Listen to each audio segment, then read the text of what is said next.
We got God of Ragnarok before you buy. Brought to you by GameRanks, man. Look, God of War. Well, today's Sunday, so God of War comes out Friday. Ragnarok. I still ain't beat the first Ragnar or the first. I still have not beat the first God of War, so obviously I'm gonna have to like Google the cutscene, the ending cutscene, just so I'm caught up. Because I am copping the game, no matter how much the $70 price tag hurts my heart, and it really does, bro. Like it just doesn't hit the same, man. 60 bucks for a game is cool, but 70?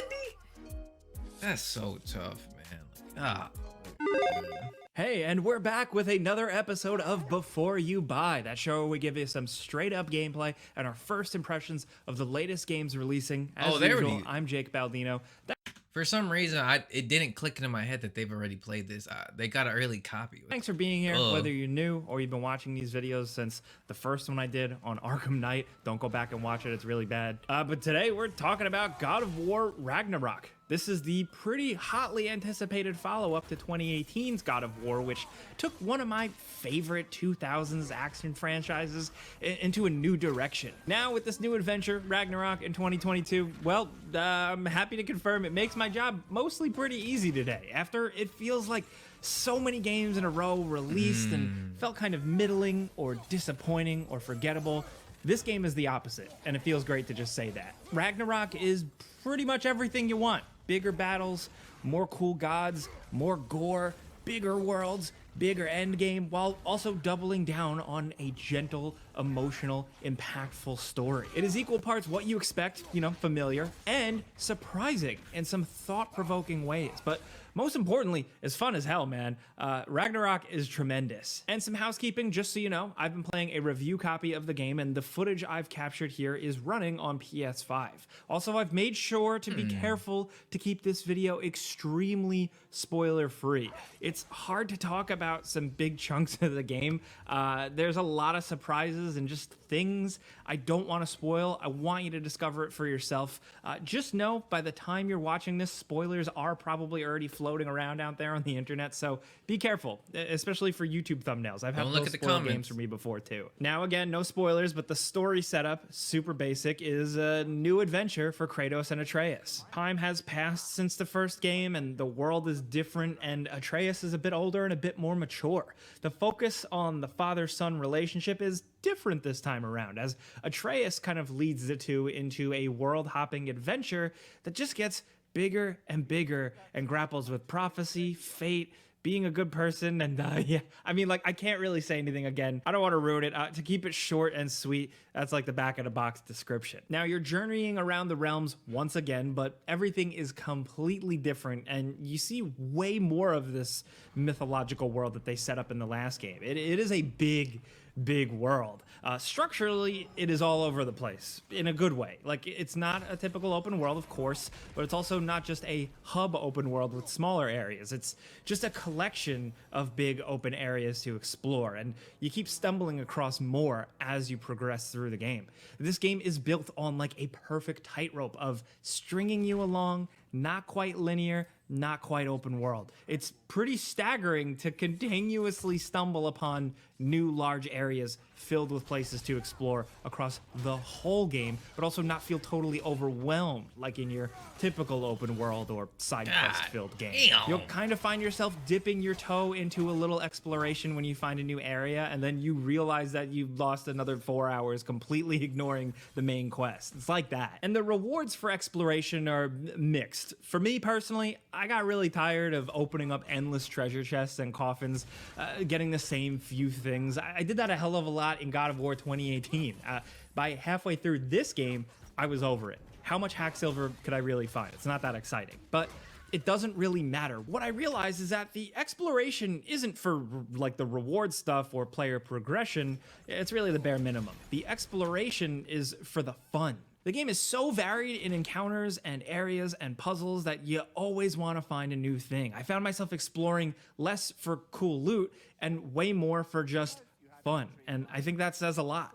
It might vary for you, but that was how I felt throughout the whole thing. I also found myself diving headfirst into side quests to be rewarded with just good story, good characters, and cool stuff. Like no filler, nothing really boring, just lots of cool character moments and action stuff that all adds to the overall story in meaningful ways. I love a meandering and well-written side quest as much as the next person, but when it feels absolutely essential to everything else going on and you're having a blast seeing it, I love it, and I think they really nailed that here. Definitely take the time to see everything in the game. It's definitely meant to be chewed on and savored and not like rushed through. Well, that thing's an alligator dragon. Oh, is that a Trekkie?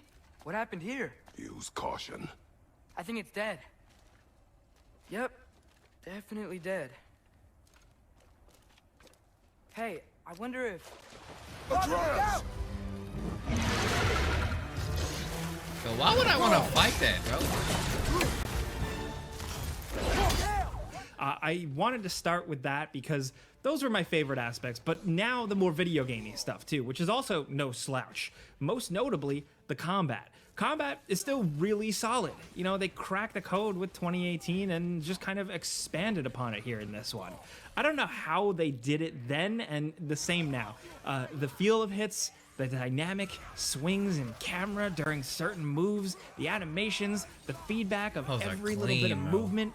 It took a lot to sell me on moving away from the awesome hack and slash stuff from the old games, but it did. And now I will say Kratos' core moves list remains pretty much the same, but with like a bunch of layers added on top of it. I did find myself resorting to my old tricks again, you know, charge throws, hold R2 for the big heavy hit, that backstep dodge and toss, the timed button presses to deepen the combos. I got right back into my flow, but the game slowly doles out more and more on top of that with a bunch of stuff I don't totally want to spoil. The stuff that I think is safe to discuss is the more upfront stuff, more Spartan rage options. Like you have a few choices on how to burn your rage meter in more strategic ways. Also, shield combat is expanded with more capabilities and different types of shields for different occasions or different play styles. I found myself just kind of finding my favorite style and sticking to it, but the experimentation is good and will probably kick ass for higher level play. Also, one thing I really liked, Kratos also just feels a bit zippier, a bit more maneuverable. He gets up and down ledges much quicker now, and in combat arenas, it makes a hell of a difference. There's a reason why it was one of the first things they showed off when the game was announced. Like sprinting off of a ledge and doing a death from above smash attack works great. But just as equal is chain blade grapple hook zipping yourself across the map to kick someone else's ass. You know, in exploration, you're still doing a bunch of slow, boring climbing and squeezing through cracks and caves. And after doing it so much in these games, I'm really not a fan of it anymore. I'm over it. But thankfully, Kratos gets some pep in his step when it comes to murdering, because the new maneuverability in combat is pretty good. Just an added layer of control to something that was already pretty tight, you know?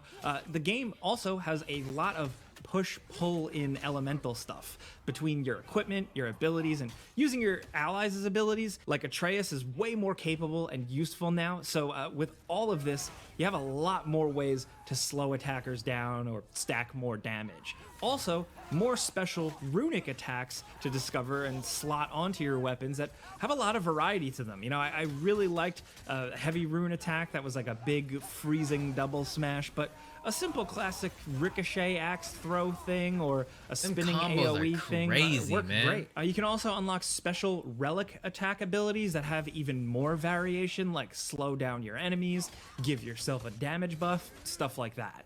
And speaking of buffs, the armor and gear loot stuff is still here, and the game has a big amulet system to progress through that allows you to stack even more stuff you would find out in the wild.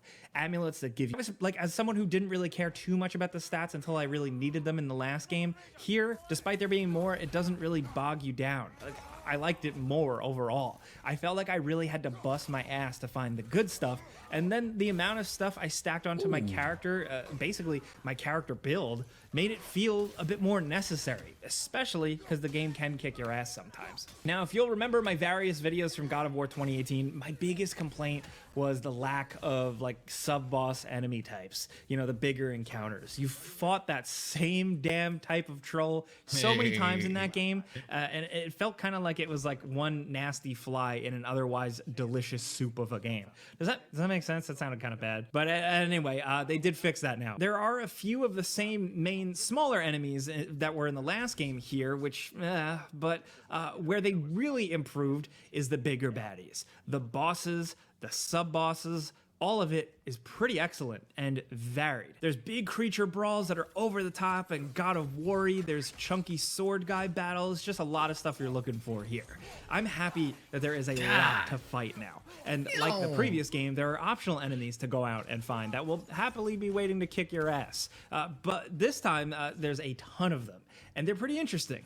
There's a lot to stumble upon and some pretty difficult stuff. I said it before, but like this is another reason why you could spend a lot of time in this world. And with that, the music is probably my favorite, but visually it's pretty good as well. I played in 60 FPS mode and didn't see any detail drop or anything, and the game ran solid. Some might say it's familiar looking at first glance, for sure, but art-wise, it pops off. Like character designs and environment designs are really special. The new realms, especially the more populated ones, are really, really cool to see in motion and have some nice detail. Now, lengthwise, the estimates and things floating around out there were pretty accurate. It took me about 30 hours doing about maybe 70% of the main side quests, and I've heard other reviewer colleagues get way closer to 40 hours played. And as a fan of the series from the beginning, I loved seeing the DNA continue here. You know, the music is absolutely huge and epic sounding and works great for these incredible battles where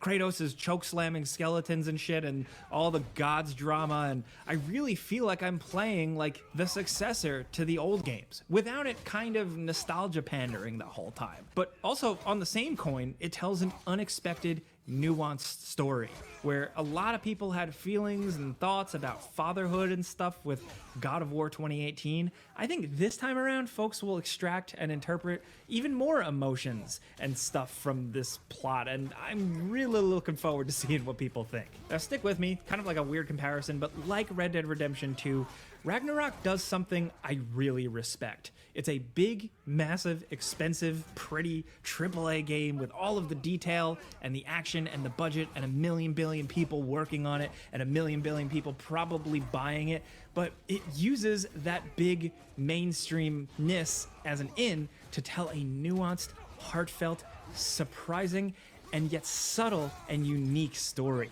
And as a single player story fan, more than any other type of thing, I absolutely love this. I was definitely left pretty satisfied. There is plenty more to that we could talk about in a spoiler video or something down the line, but for now, I'm gonna leave it at this. This is a before you buy. You know how this goes by now. I give you some pros, some cons, and a bunch of personal opinion. So I want to hear yours down. Shut up. Okay, so we kind of, from what I'm getting, it's pretty much just expanding on the first game, but a lot more, not more details, but you know, they're also expanding on, you know, different stuff, the combat, the story, obviously what Jake was saying and stuff like that.